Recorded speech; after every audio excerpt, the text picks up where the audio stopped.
Aaliyah was walking home from school, her backpack slung over one shoulder and her curly hair bouncing with every step.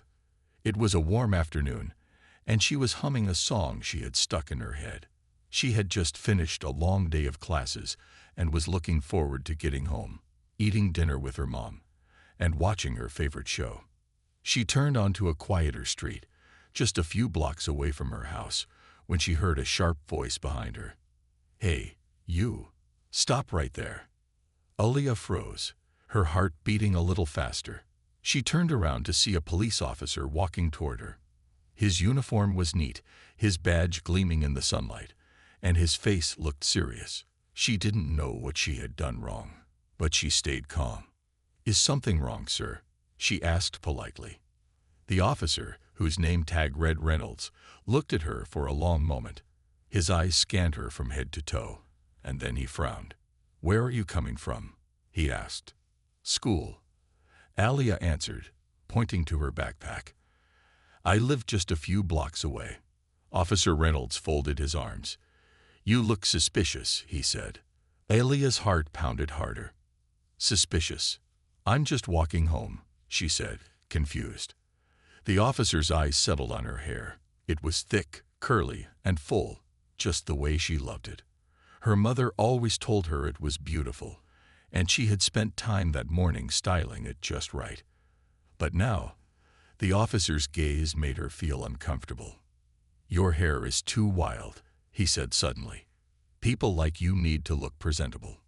Aaliyah's stomach tightened. She couldn't believe what she was hearing. "My hair is fine," she said, trying to keep her voice steady. Officer Reynolds shook his head. "It's messy. It makes you look like you don't belong around here." Aaliyah swallowed hard. She had lived in this neighborhood her whole life. She went to school nearby. All her friends were here. What was he even talking about?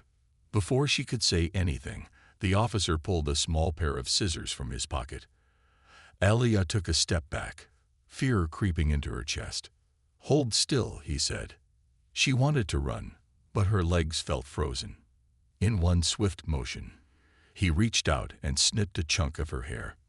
Aaliyah gasped, staring at the fallen curls in shock. Her hands trembled as she touched the uneven strands left behind. Tears burned in her eyes. "Why would you do that?" she whispered. The officer shrugged. "Just making sure you look decent."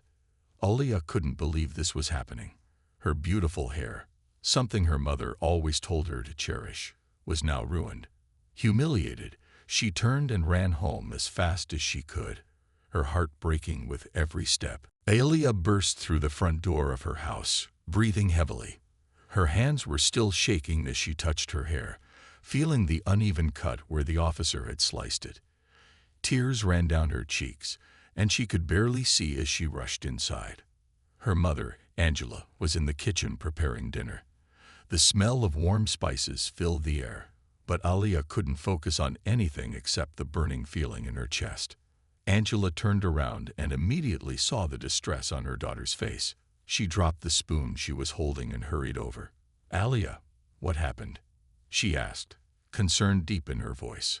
Aaliyah couldn't hold it in any longer. She let out a sob and fell into her mother's arms. "He cut my hair, Mom," she cried. Angela froze for a moment, trying to make sense of what she just heard. Who did this to you?" she asked, her voice now firm. "A police officer," Aaliyah managed to say between sobs. "He stopped me on my way home and said my hair was messy. And then, he just cut it." Angela pulled back and looked at her daughter's hair, her face filling with shock and anger. A large chunk was missing, and the once perfect curls now looked uneven and choppy. Her mother's hands clenched into fists. "He did what?" she asked, her voice shaking. Aaliyah wiped her eyes. "I didn't do anything wrong. I was just walking home." Angela took a deep breath, trying to calm herself, but inside, she was furious. "This is not okay," she said firmly. "No one has the right to touch you, let alone cut your hair." She led Aaliyah to the couch and sat her down. "Tell me everything. Start from the beginning." Alia took a deep breath and told her mother everything. The way the officer stopped her, the way he looked at her, the cruel words he said, and finally, the moment he pulled out the scissors and cut her hair. Angela listened closely, her face darkening with every word. When Alia finished, her mother stood up and grabbed her phone. "We're not letting this go," she said. "No one humiliates my daughter like this and gets away with it." Alia looked up at her mom. "What are you going to do?" Angela's eyes were filled with determination. "First, I'm going to call someone who can help us," she said. "Then, we're making sure everyone hears about this." Alia nodded, still shaken but comforted by her mother's strength. Angela dialed a number and put the phone to her ear. It rang twice before a deep voice answered. "David," she said, her voice steady. "You need to come home. Now." Alia's father, a man she hadn't seen in months, was about to find out what had happened. And when he did, things were going to change. David Carter sat in his office, reviewing legal documents when his phone rang. He glanced at the caller ID and saw Angela's name. It had been a while since they last spoke, and for her to call him now, something serious must have happened. He answered immediately. "Angela." Her voice was steady but filled with emotion. "David, you need to come home. Now." David straightened in his chair. "What happened?" he asked, his lawyer instincts kicking in. Angela took a deep breath before speaking. "It's Alia. A police officer stopped her on her way home from school, and he cut her hair, David. He humiliated her right there in the street for no reason." David felt a cold rage settle in his chest. He gripped the phone tighter. "He what?" Angela continued, her voice firm. "She's home now, but she's shaken up. She was crying when she walked through the door. He told her her hair was messy, and then just cut it. Like she was nothing." David closed his eyes for a moment, trying to control the anger rising inside him. His daughter, his baby girl, had been disrespected and mistreated in a way no child should ever experience. He took a deep breath and opened his eyes. "I'll be on the next flight," he said. Angela nodded. "Good, because we're not letting this go." David hung up, grabbed his coat, and strode out of his office. His assistant called after him. But he didn't stop. Nothing was more important than his daughter right now. Back home, Alia sat on the couch, staring at the mirror in her hands. She turned her head slightly, looking at the uneven strands where the officer had cut her hair. It still didn't feel real. Her mother sat beside her, rubbing her back gently. "Your dad's on his way," Angela said. "He's going to fix this." Alia swallowed hard. She hadn't seen her father in months. He was always traveling for work, fighting legal battles for people who had been treated unfairly. He was strong, smart, and never backed down. But would he be able to fix this? Would he be able to take away the humiliation she felt? Angela seemed to sense her daughter's thoughts. She took Alia's hand and squeezed it. "No one gets away with hurting you," she said. "Not while we're here to protect you." Alia nodded slowly, but deep inside, she still felt small. Would the officer even care that he hurt her? Would anything actually happen to him? Her thoughts were interrupted by the sound of a car pulling up outside. Angela stood up and looked out the window. A small smile touched her lips. "He's here." Alia's heart pounded as she watched the front door open. And for the first time in a long time, she felt a small spark of hope. The front door swung open, and David Carter stepped inside. He was a tall man with sharp eyes that missed nothing. His suit was slightly wrinkled from the long flight, but his presence filled the room with authority. Alia stood up slowly, unsure of what to say. She hadn't seen her father in months, and now he was here because of what had happened to her. David's eyes immediately landed on his daughter. He took in her tear-streaked face, her slumped shoulders, and then her hair. His jaw tightened when he saw the uneven strands. His hands curled into fists. "Alia," he said gently. That was all it took. She ran into his arms, and he held her tightly. She felt safe, like nothing could hurt her while he was there. But she also felt the tension in his body, the way he was holding back his emotions. David pulled back slightly and cupped her face. "I'm so sorry this happened to you," he said, his voice filled with anger and sadness. "But I promise you, we're going to make this right." Angela crossed her arms and nodded. "I already told her, we're not letting this go." David looked at her and gave a small nod of agreement. He turned back to Aliyah. "Tell me everything," he said, his voice calm but firm. Aliyah took a deep breath and explained what had happened, how the officer stopped her, the way he looked at her, the words he said, and the moment he pulled out the scissors and cut her hair. As she spoke, David's expression didn't change, but his eyes burned with quiet fury. When she finished, he stood up straight. "What's his name?" he asked. "Officer Reynolds," Angela answered without hesitation. "I checked." David nodded once. "All right. First thing tomorrow morning, I'm going to the police station. I want to see the chief myself." Aliyah bit her lip.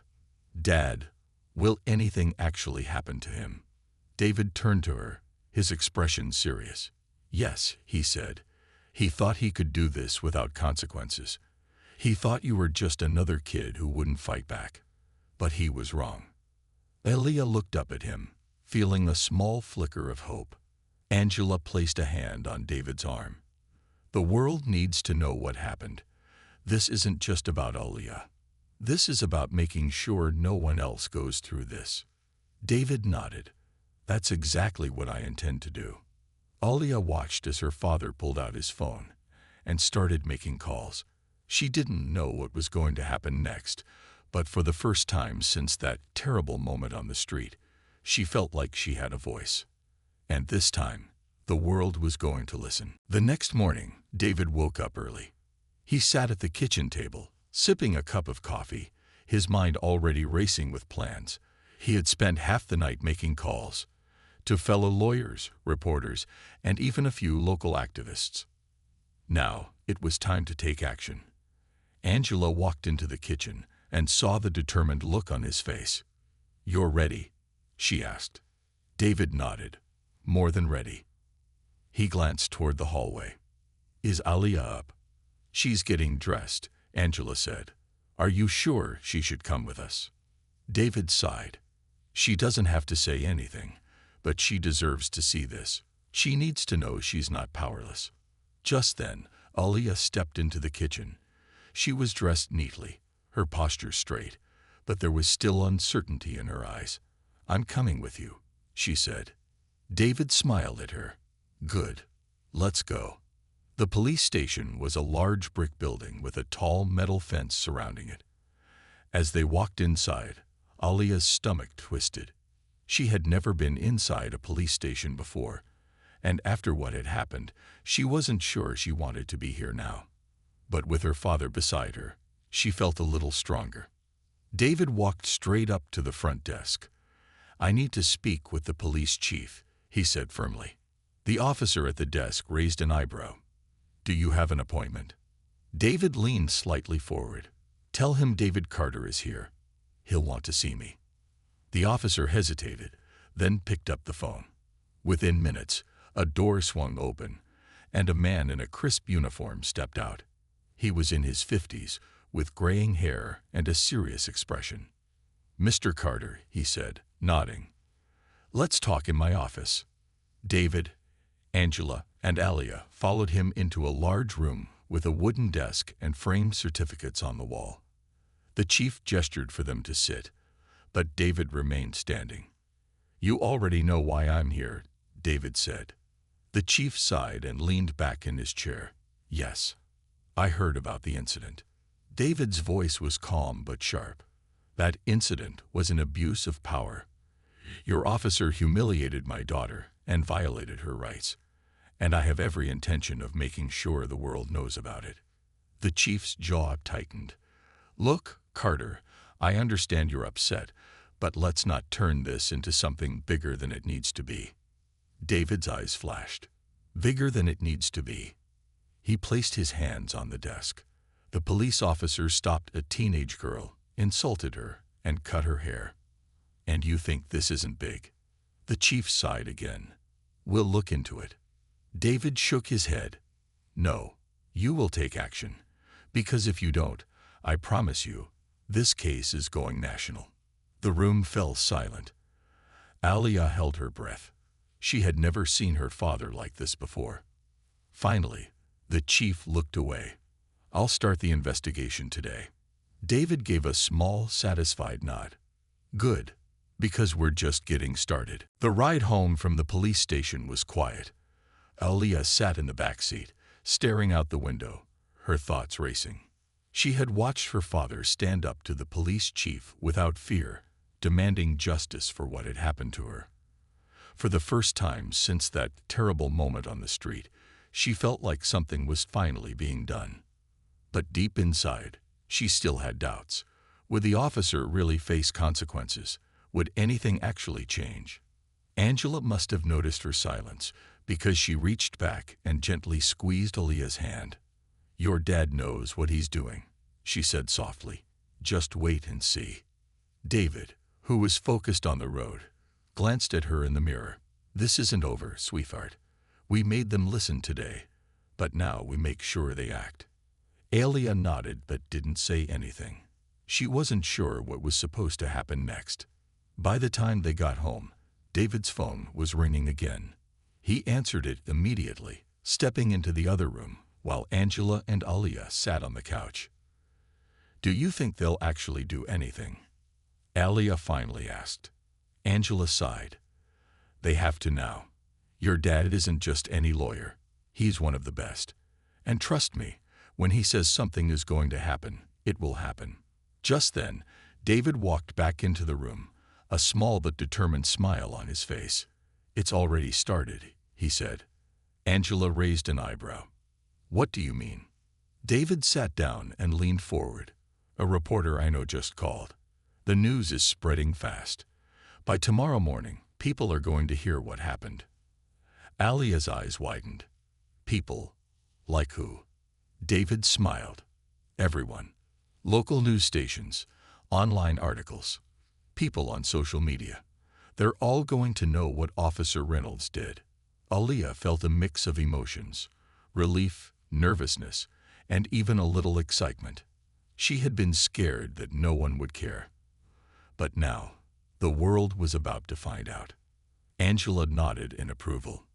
Good. He thought he could get away with it, but he won't. David's expression turned serious again. We're not stopping here. Tomorrow, I'm filing an official complaint against him. And if the department tries to cover for him, I'll take it higher. Alia swallowed. What if he denies it? David's eyes darkened. He can try. But the truth is out now. Alia thought about the officer, about the way he had looked at her, the way he had treated her like she didn't matter. He had made her feel powerless that day. But not anymore. Now, people were listening. Now, people cared. For the first time since it happened, Alia felt something stronger than fear. She felt hope. The next morning, Alia woke up to the sound of her phone buzzing nonstop. She rubbed her eyes and reached for it, confused. When she unlocked the screen, she gasped. Her social media feed was flooded with posts about her. News articles, videos, and messages from people she had never met were everywhere. Some were outraged about what had happened to her, while others shared their own experiences of unfair treatment. She sat up quickly and ran to the living room, where her parents were already watching the news. On the screen, a reporter was talking about the incident. Her school photo appeared next to a picture of the police station. This story has gained national attention, the reporter was saying. Many people are demanding answers from the local police department after Officer Reynolds allegedly cut a young girl's hair without her consent. Community leaders and legal experts are calling for immediate action. Alia's heart pounded. This is really happening, she whispered. Angela turned to her and nodded. Yes, baby. People are standing with you. David was on the phone, his voice calm but firm. Yes, we expect a response today. The whole country is watching now. He paused, listening, then nodded. Good. I'll be there. He hung up and turned to them. The police chief is holding a press conference this afternoon. Aaliyah's stomach twisted. What do you think he's going to say? David exhaled. We'll find out soon. But he knows he can't ignore this anymore. That afternoon, they arrived at the police station again. This time, there were cameras, reporters, and even a crowd of people holding signs. Some signs read justice for Aaliyah, while others demanded accountability. Aaliyah clutched her mother's hand as they made their way to the front. She had never been in the middle of something so big before. People were chanting, reporters were setting up their microphones, and the tension in the air was thick. Finally, the police chief stepped up to the podium.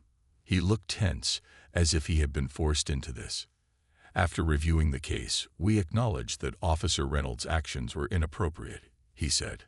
An internal investigation is underway, and he has been placed on leave while we determine the next steps. The crowd murmured, some people shaking their heads. A reporter raised her hand. Does that mean he will be fired? The chief hesitated. The investigation is ongoing. We will take appropriate action based on our findings. David's jaw tightened. He leaned over to Aaliyah. They're trying to calm people down without making real promises. Aaliyah felt a wave of frustration, but before she could say anything, someone in the crowd shouted, "We need real justice."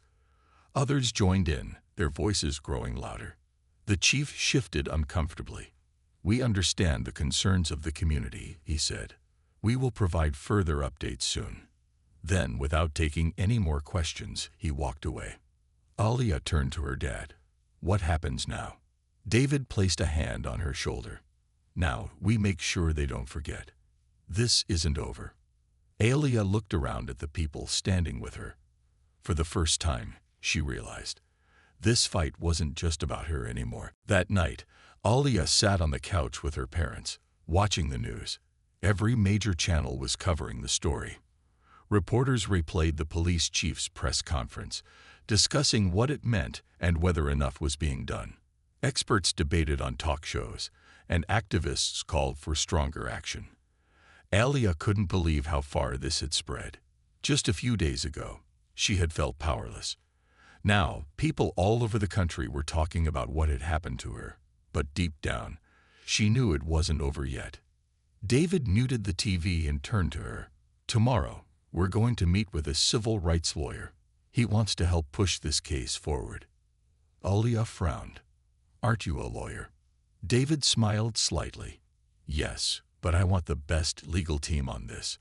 The more pressure we put on them, the better. Angela nodded. This isn't just about one officer.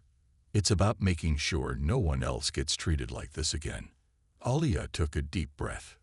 What if nothing happens? What if they just wait for everyone to forget? David's eyes softened. That's why we won't let them. Right now, the world is watching. If we keep pushing, they have to act. The next morning, they arrived at the lawyer's office. It was a tall building with glass windows reflecting the bright sun.